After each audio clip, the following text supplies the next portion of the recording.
Get ready for a wild journey into the world of the Indian Peafowl with our game, Peafowl's Feast Adventure. This game is not just about fun, it's about learning, moving, and using your imagination in a playful way. Let's dive into the fun facts and why it's valuable for kids.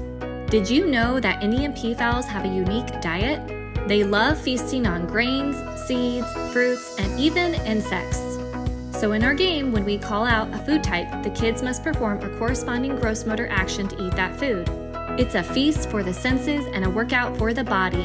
Insects. And they get their legs moving just like the Indian peafowl does when it hunts for bugs. It's not just about learning, it's about active play and getting those muscles moving. Why is this activity so valuable for kids, you ask? Well, it teaches them about nature, exercise, and using their imagination. It's a nature lesson wrapped in a game. Gather your friends and play Peafowl's Feast Adventure.